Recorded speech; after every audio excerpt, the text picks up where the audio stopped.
Muy buenos días, bienvenidos todos a su programa Geopolítica al Día en este inicio de temporada. La tercera, ya buenos agradecidos con todas las personas que se suscribieron, con las personas que visualizaron cada uno de los videos, con los que comentaron, con los que estuvimos haciendo análisis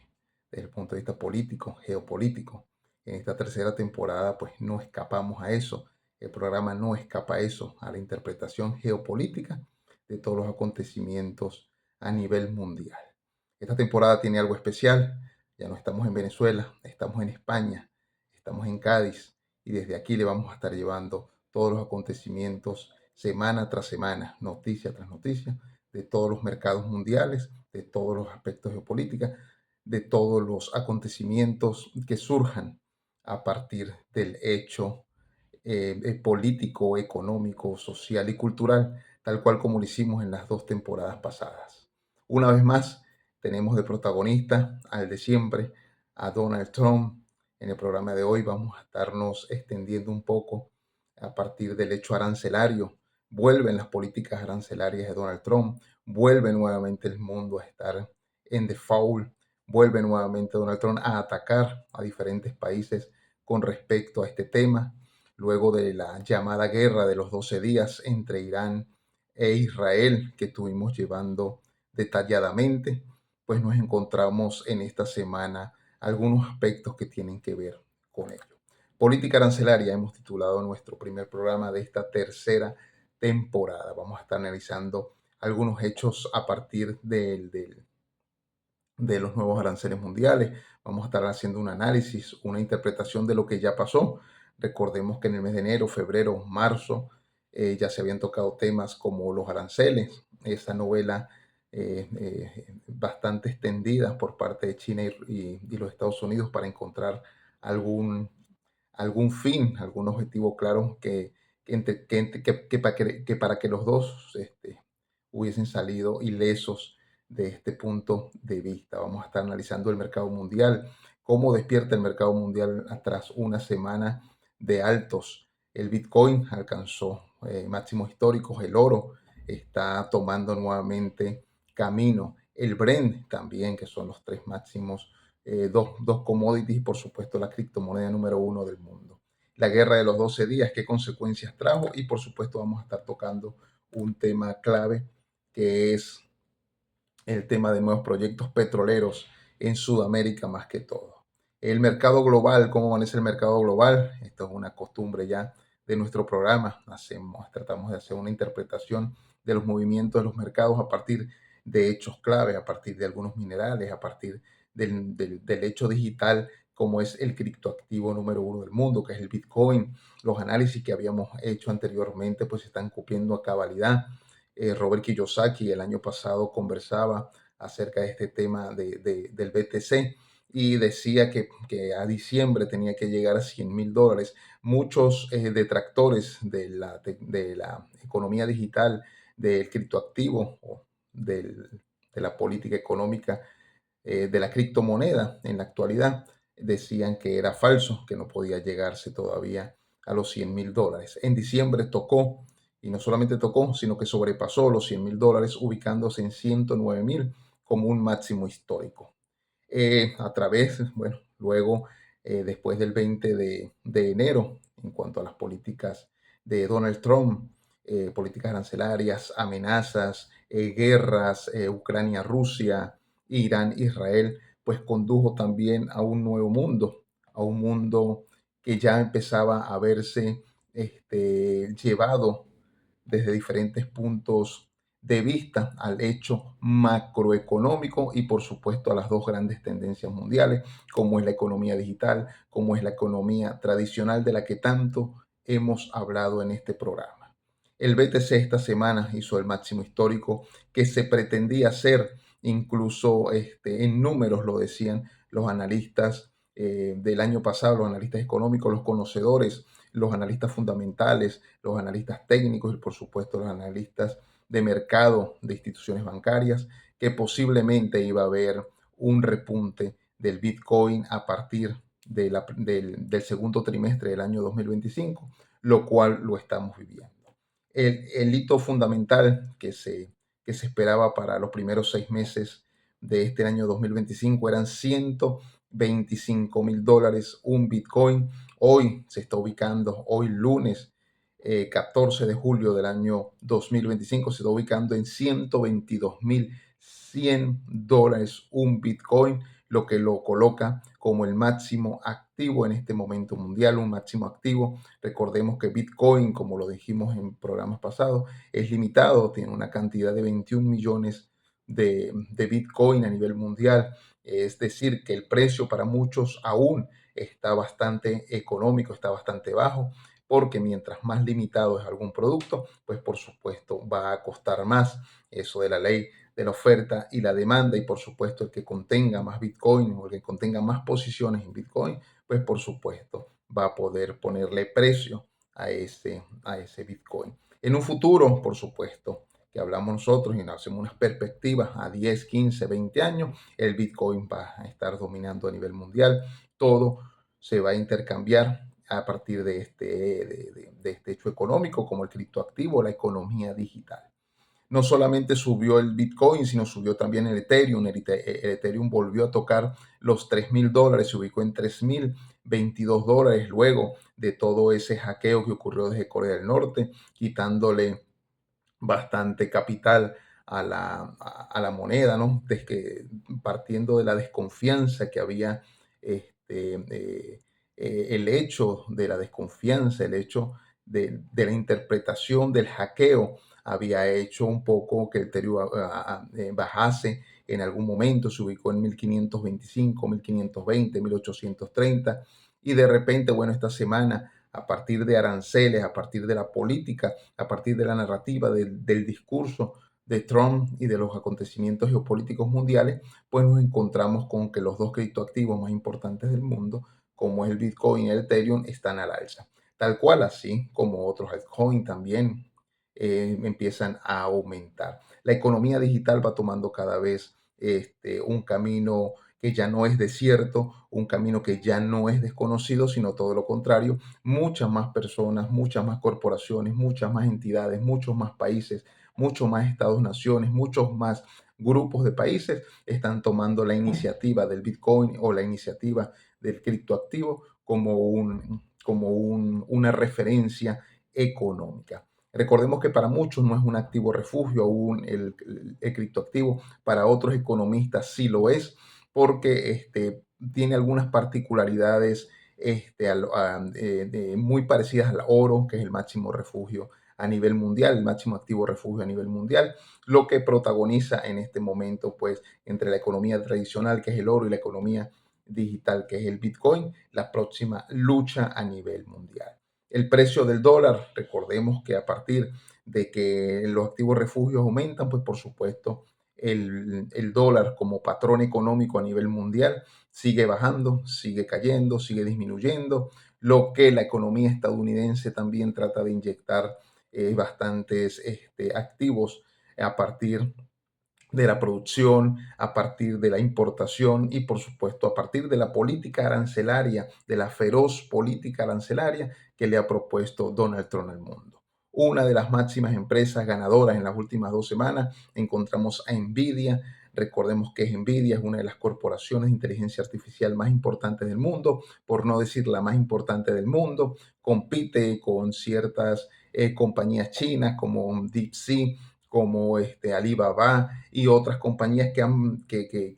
en esta revolución microelectrónica, de esta nueva revolución de armas neuronales, pues comienzan también a ser parte de esto. Un activo o commodity, materia prima, también como es conocido el petróleo, también se suma a los altos que comienzan a hacer la economía mundial. El petróleo, recordemos que con la guerra de los 12 días, ya llamada guerra de los 12 días entre Irán e Israel, pues tuvo un aumento bastante proporcionado a lo que se hablaba, ¿no? En este programa hicimos una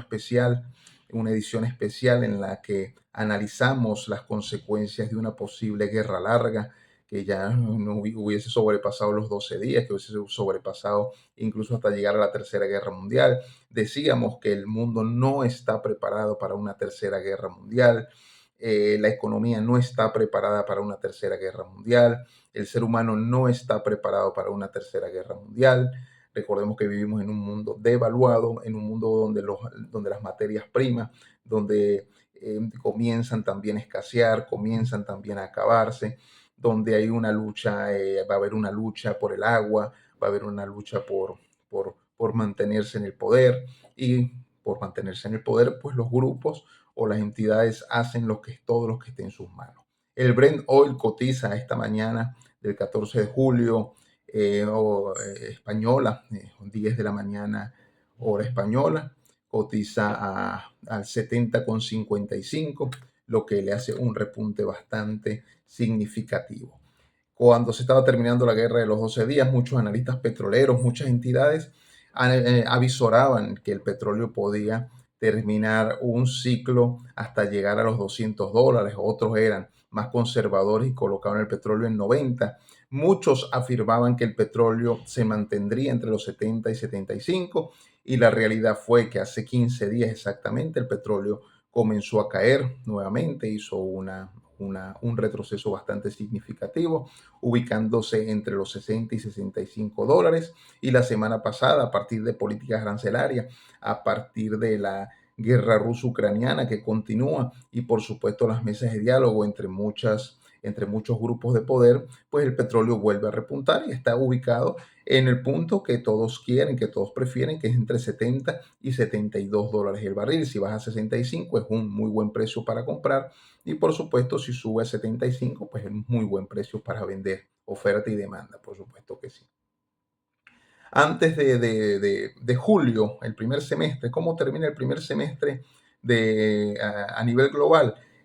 Yo hablaba que, bueno, se podía decir que terminaba con tres grandes bombas atómicas, que sucedió todo entre 1 y 2 semanas. La dimensión geopolítica alcanzaba para ese momento mayores escenarios, y estábamos nosotros a la expectativa de que pudiese ocurrir, o que pudiese la guerra de los 12 días alcanzar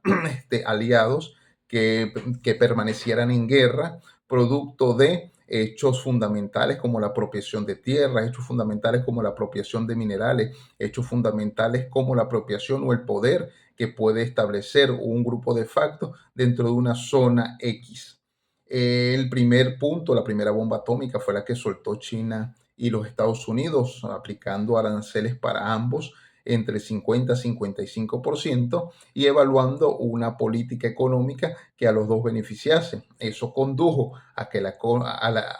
economía se contrajera un poco, y por supuesto se fuese normalizando algunas tasas de interés a nivel internacional, por supuesto del tema bancario. Pero los eventos en Los Ángeles, que se traspolaron luego a Nueva York y también a Texas, aunque se detuvieron, mostraron también una nueva cara de la sociedad estadounidense. Recordemos que la sociedad estadounidense se divide también en diferentes fragmentos. Está esa sociedad estadounidense clase A, que vive en una burbuja y que no le tapa nada, que es la economía, que cuando conversábamos nosotros como esa economía esencial estadounidense, esos grupos de facto que son los que movilizan importación, la exportación de todos los productos, de la moda, de las marcas, y por supuesto del status quo que sigue manteniendo los Estados Unidos como la primera o segunda potencia mundial, como ustedes los quieran ver. Esos eventos desnudaron algunas cosas, desnudaron que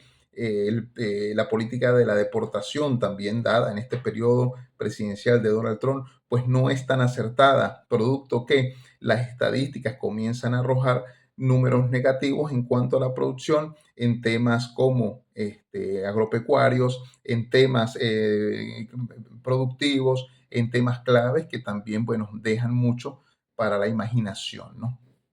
Entonces, este es uno de los temas claves, porque a suscitarse los eventos de Los Ángeles y que se traspolaron luego a Texas y luego a Nueva York, pues condujo también al mundo a diferentes formas de actuar, ¿no? Uno de esos puntos era, bueno, centrar todas las energías en el ataque de Israel a Irán, y viceversa, que para mí sigue siendo, va a seguir siendo una guerra expansionista, una guerra por la apropiación del estrecho de Hormuz, que es donde se traslada aproximadamente el 30% del gas que se consume y el 30% del petróleo que se consume también a nivel mundial. Entonces, la demarcación, la expansión que quieren hacer las potencias a ese punto y hacer un enclave geopolítico en Medio Oriente, pues por supuesto que también es esencial, es una estrategia esencial para poder permanecer en el poder.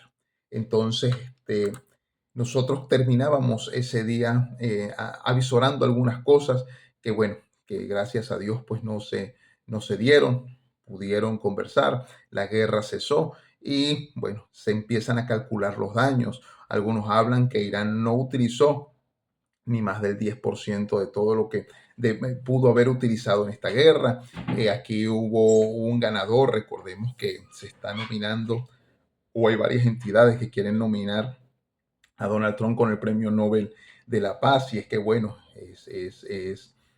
tenemos que ser bastante sinceros al promover a Donald Trump como un hombre que su narrativa y su discurso, el showman que representa, pues también mueve la economía mundial, mueve los eventos geopolíticos. Ayer lo veíamos en el cierre, en el final del Mundial de Clubes entre el Chelsea y el Paris Saint-Germain, que entregó la copa, él está metido allí, estuvo en el mismo universo.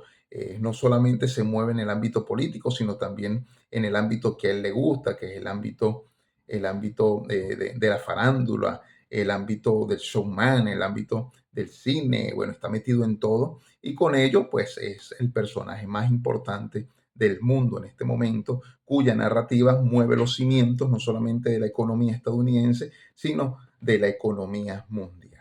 Nos metemos directamente en uno de los temas claves que preparamos para el día de hoy, que son los nuevos aranceles de Donald Trump, que no tienen nada de nuevo, sino que simplemente había dado una fecha para que fuesen preparándose algunos países o que fuesen negociando algunos países con los Estados Unidos para, en algunos casos, bajar los aranceles, en otros casos subir, como fue la amenaza que le hizo a la República Federativa de Brasil por el trato que se le ha dado a Jair Bolsonaro por parte del presidente o de la presidencia de Luis Ignacio Lula da Silva, ¿no? Esto lo vamos a estar analizando con pinzas, no hoy, lo vamos a estar analizando en otros programas que necesitan tiempo también para ello, pero nos metemos directamente en los aranceles y los aranceles afectan a todos, afectan a la economía mundial, afectan también a los productores, ya lo hemos dicho, a los productores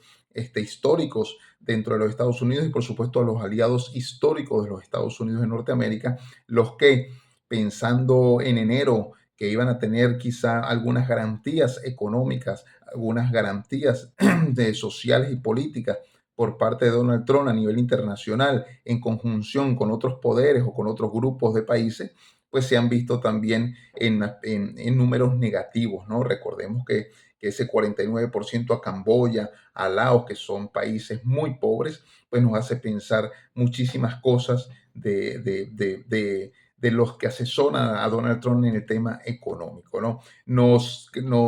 tiende también, nos da mucha perspicacia, podríamos decirlo, Corea del Sur y Japón, que son dos socios naturales, dos socios del siglo XX y que han actuado en conjunto con los Estados Unidos en algunos hechos o en algunas transacciones de mercados económicos. Corea del Sur tiene el 26% y Japón el 24%, lo que Japón y Corea del Sur, que tiene un nuevo mandatario, también pues han manifestado que son aranceles bastante altos porque, bueno, recordemos que más del 50-60% de lo que producen estos países van directamente a los Estados Unidos y que empezar a buscar en este momento otros socios, otros aliados que compren ese tipo de mercancía, pues es bastante tenso, ¿no? El mundo comienza nuevamente aquí a intensificarse, por eso vemos el alza de los precios del Bitcoin, el alza de los precios en el petróleo, el alza del oro, que es el activo refugio número uno del mundo y se está ubicando en los $3.380 la onza. Lo que hace que el oro sea en este momento no solamente cotizado, sino que en los últimos 2 meses había estado ni siquiera a la baja, sino había estado en una consolidación bastante interesante, producto de la compra masiva de lo que llaman minerales blancos, más que todo platino y plata, bueno, que condujo también a otro tipo de economía, ¿no? Canadá y México, dos de los socios principales, porque son países fronterizos, países límites, no se habló absolutamente nada de esto, solo que sigue el 25% a cada uno de los países, ¿no? 25% sobre los bienes no cubiertos por el Tratado de Libre Comercio, un tratado de libre comercio, por supuesto, y este tratado se lleva a cabo con el 25% entre un país y otro, ¿no? Porque también México coloca el 25% de aranceles a los Estados Unidos y Canadá hace lo mismo. Recordemos que Canadá había estado en el ojo del huracán desde el mes de enero, producto de una especie de impasse que hubo con el antiguo primer ministro canadiense y Donald Trump. En este momento, recordemos que más o menos el 30-35% del petróleo que está sacando, que está extrayendo Canadá, se está yendo directamente a China, que sigue siendo el primer comprador más grande del mundo, que sigue siendo el productor, la mano de obra del mundo también. Y por supuesto, hablábamos nosotros de la ruta de la seda, como ya tiene también sus tentáculos dentro de Canadá y no solamente en activos como el refugio, sino también en otra clase de activos. Hay una idea de aranceles recíprocos, ¿no? Que llevaba Donald Trump para el mes de marzo, para el mes de abril, y no sé qué tanto le pueda servir a Donald Trump estos aranceles recíprocos. Recordemos que la economía estadounidense también es de manos privadas, en un enorme porcentaje de manos privadas. La reserva, que bueno, los últimos días también ha estado por allí en el ojo del huracán. Recordemos que Powell va a dimitir o va a ser cambiado. Unos dicen que es a partir de enero del año 2026, otros aseguran que estamos en el último mes de mandato de Powell dentro de la Reserva Federal, y esto pues contraviene muchísimas cosas. Uno, que ya teniendo Donald Trump la presidencia de la República, teniendo a J.D. Vance como vicepresidente de la República, teniendo las dos cámaras de representantes que lo avalan, y ahora teniendo a un asesor o a uno de su partido o a uno de su confianza dentro de la reserva, pues del sistema de reserva federal, pues por supuesto que va a tener casi el poder absoluto, el poder económico y político, no social aún, de los Estados Unidos de Norteamérica. El guión sigue repitiéndose. Nosotros este guión lo hemos visto en diferentes países, lo estamos viendo en Cuba desde hace muchísimos años, de cómo el Estado centraliza todo el poder. Un ejemplo es Venezuela en los últimos 25 años, y en la actualidad como hay un control total por parte del Estado, tanto en la política, tanto en la economía, como en la sociedad, como en la cultura. Estamos observando esto también desde un punto de vista distinto. Ojo, no estoy diciendo que Estados Unidos va a ser como Cuba, va a ser como Venezuela, sino como ejemplo de cómo es una especie de política, es una especie de idea política en este siglo XXI de mantener el control total. Y este control total se lleva de la mano con una sola misión, que es derrocar o deponer a los grupos de facto que han gobernado los países. Gustavo Petro en Colombia es predestinado también por el foro en aquel 1992 y en todos los 25 años que lleva haciendo trabajo en este siglo XXI para deponer esos grupos de facto en Colombia. Va a costar, lo va a hacer, es la gran pregunta. ¿Será él? ¿Será una nueva mandataria, nuevo mandatario luego de las elecciones? ¿Será un grupo político quien va a deponer los factores o estos grupos de facto que han gobernado en el mundo? Lo que sabemos es que estamos en época de cambio, estamos en otra etapa histórica, estamos en un nuevo movimiento histórico, y ese movimiento histórico que va de la mano, como ya lo hemos conversado ampliamente en este programa, con el tema digital, con el tema de los algoritmos, con el tecnofeudalismo, con la cibersociedad, y los Estados Unidos pues no está escapando a ello, ¿no? Recordemos el Partido Demócrata que gobierna en los Estados Unidos, gobierna no solamente dentro de la Casa Blanca, en algunos sitios, por supuesto, claves que Donald Trump está tratando de limpiar, sino que también en parte de la sociedad, en parte de las tendencias y en parte de la industria estadounidense, en la industria mundial estadounidense, que tiene también sus tentáculos metidos allí y en otras partes del mundo, ¿no? En conclusión, los aranceles pues hacen mover los mercados. Los aranceles en este momento hacen que el mundo valga menos, que hay un mundo devaluado, y que por supuesto se piense más que todo en quién va a poseer a partir de ahora las materias primas en cada uno de los países, porque estas materias primas son en sí el evento esencial por las cuales las empresas, las marcas se están movilizando. Entonces, la apropiación nuevamente de las materias primas, será eso lo que se busca, es la apropiación de los pozos petroleros quizá, de las minas de oro, quizá es la apropiación de grandes extensiones de terreno, por ello surgen las guerras, es la pregunta que nos hacemos, quizás sí, quizás no, quizás estemos equivocados, quizás estemos acertados, eso lo vamos a ir viendo con el pasar de los días, ¿no? Uno de los grandes puntos que yo quiero tocar no solamente ahorita, sino a lo largo de esta tercera temporada, son los nuevos proyectos que se están demarcando en el mundo. Hoy solamente les voy a hablar de tres que son petroleros, son proyectos a mediano plazo, de aquí al 2029, 2030, tienen que estar fusionados estos proyectos que ya comenzaron a tener una gran aceptación, una gran demanda, por supuesto, de concesiones o las concesionarias, que son aquellas empresas petroleras más que todo, porque vamos a hablar del tema petrolero, que comienzan a acechar a los países petroleros. Vaca Muerta, recordemos en Argentina, está produciendo en la actualidad una cantidad considerable de petróleo, ha desplazado a países históricamente productores de petróleo como Venezuela, como Ecuador, como Colombia, incluso en cierta medida a Brasil, en términos de que no se ha fusionado bien Estado con industria petrolera en los últimos 10 años. Recordemos que Brasil es uno de los países de Sudamérica que sí ha tenido alternancia política y ha estado con Lula da Silva, estuvo con Bolsonaro, estuvo con Michel Temer, con el golpe legislativo que dio, y por supuesto con Dilma Rousseff. Han sido diferentes miradas las que se le ha dado a Brasil, y por supuesto que no ha sido lo mismo en la Argentina, que estuvo gobernado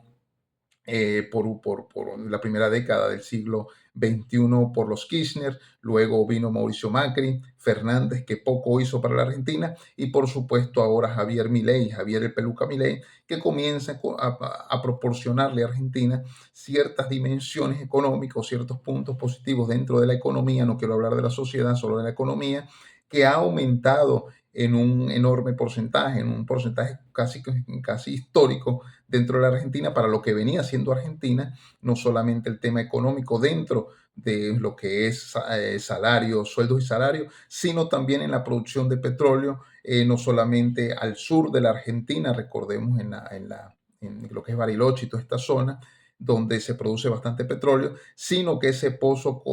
encontrado hace algunos años está produciendo una cantidad considerable de petróleo que puede suplantar a empresas petroleras históricas de Sudamérica. Repito, los ojos de las empresas petroleras de mundiales están directamente visualizando a la Argentina, ¿no? En conjunto con Argentina también se empiezan a crear otros proyectos en conjunto, vuelvo y repito, aquí no es el tema ideológico, no es el tema político, sino es el tema cooperación petrolera. Y aquí salen algunos países, aquí salen algunas entidades que están en Sudamérica, que históricamente no han sido desde el hecho significativo histórico petrolero, como Venezuela, por ejemplo, que no está metido en este proyecto, en este nuevo proyecto, y nombro algunos países en los cuales está Surinam. Surinam muchas expectativas tiene en sus aguas, bastante recursos, tiene una gran reserva petrolera que ya está siendo explotada, por supuesto, que ya está empezando a ser diversificada a partir del sistema de transporte, digo, la República Federativa de Guyana, en conjunto con el norte de Brasil. ¿Qué nos lleva a pensar esto? Que hay un nuevo enfoque geopolítico, que hay un nuevo enclave geopolítico petrolero con este nuevo proyecto que comienza ahorita en el 2025 y que por supuesto se va a llevar hasta el año 2030 como un hecho real. En conjunto con empresas que están ubicadas en Argentina, están estableciendo o restableciendo un nuevo poder petrolero, dejando aislados en este momento a Venezuela como la gran reserva mundial que es, pero que en su política ideológica más que todo no está el hecho de producir o de cooperar o de la cooperación con estos países, ¿no? Con Brasil, quizá, en Brasil pronto vienen elecciones, Si vemos los movimientos internacionales, cómo se está llevando todo a partir de la llegada de Donald Trump, tenemos en conjunto a Daniel Noboa, tenemos en conjunto a Javier Milei y tenemos en conjunto a otros países de Sudamérica que también están estableciendo ese tipo de poder. ¿Por qué no volver a llegar Jair Bolsonaro a la presidencia de Brasil y que este proyecto, pues por supuesto, marche mucho más rápido? Es un efecto dominó, por supuesto, lo que se ve aquí. Es un efecto económico, es un efecto que va a beneficiar no solamente a las entidades que van a trabajar allí, sino también a enriquecer países, bueno, como Surinam, como en este momento un enclave geopolítico como es la República Federativa de Guyana, que lucha por la zona en reclamación que le pertenece a Venezuela y Venezuela luchando también por la zona en reclamación sin darse cuenta, o bueno, dándose cuenta, pero no llevándolo al tema informativo mediático, por supuesto, de que se está produciendo enormes cantidades de petróleo en esa zona sin que muchos lo sepan. Entonces ahí dejo este es un proyecto que también se va a enmarcar en la ruta de la seda china, por supuesto, es clave. China no le interesa en este momento los países que lo sigan ideológicamente, porque ellos tienen tanta percepción de su ideología y tanta percepción de su economía política o de su política económica, que por supuesto lo que necesita es anclarse en estos países y de allí extraer lo que ellos necesitan. Con ello, cualquier inversión monetaria es insignificante para China con tal de sostenerse o de someterse adentro, de someter a países y someter a mandatarios a sus designios, ¿no? Esto es clave lo que está sucediendo en Sudamérica, en Centroamérica. México es parte del proyecto también, pero no está dentro de este gran proyecto de las nuevas productoras petroleras del mundo, en enclave con Sudamérica. Hay empresas chinas, hay empresas rusas, hay empresas estadounidenses que están allí ya involucradas. Esto lo vamos a ver pronto, lo vamos a saber pronto. Los Estados Unidos también tienen un proyecto clave que es aumentar la producción. Recordemos que los Estados Unidos es el país en este momento que produce más petróleo en el mundo. Está produciendo alrededor de los 12 millones de barriles de petróleo diarios, pero no es un país exportador, simplemente es un país productor que se consume lo que produce, pero que no llena, por supuesto, toda la necesidad que tiene la sociedad estadounidense, el empresariado estadounidense, la industria estadounidense, y por ello sale al mercado mundial a buscar otros 15 millones de barriles que puedan sostener la economía diaria estadounidense, ¿no? Con ello, comenzar a buscar puntos claves, puntos cercanos, así como México, que es un punto, que es un socio natural y que ese petróleo, recordemos que el petróleo mexicano también va a la costa este de los Estados Unidos, está sacando petróleo de la República Argentina, está sacando petróleo de Ecuador, está sacando petróleo de Colombia, está sacando petróleo, por supuesto, de Medio Oriente, que sigue y seguirán siendo socios naturales o aliados estratégicos. Estados Unidos brinda protección y defensa y Medio Oriente surte petróleo. Por ello, la necesidad de involucrarse Donald Trump en la guerra, en la llamada guerra de los 12 días, tratar de detenerla, tratar de que haya un pacto de paz, porque al desatarse una guerra en ese continente, en esa región, perdón, que es Medio Oriente, pues por supuesto el mundo va a tener repercusiones graves, consecuencias graves, más que todos los Estados Unidos, que de allí está trayendo el 35-40% del petróleo que necesita diariamente. Por lo tanto, es un enclave geopolítico, es un tema netamente geopolítico, por lo que Donald Trump supo al final de esos 12 días de la guerra mediar, porque lo que se venía, si no se firmaba un acuerdo de paz, pues por supuesto que se venían cosas atroces, no solamente para Medio Oriente, sino para el mundo. De eso hablan los especialistas. Y en Medio Oriente también tiene sus propios planes y es aumentar la producción petrolera. Irán va a aumentar la producción petrolera. Arabia Saudita, Kuwait, todos los países petroleros van a aumentar la cuota de petróleo mundial. Recordemos que ya tenemos más de 8 días con petróleo, con que la OPEP, cuando amenazó de que iba a involucrarse con mayor producción. Entraron 441.000 barriles o 414.000 barriles más de petróleo al mercado mundial, lo que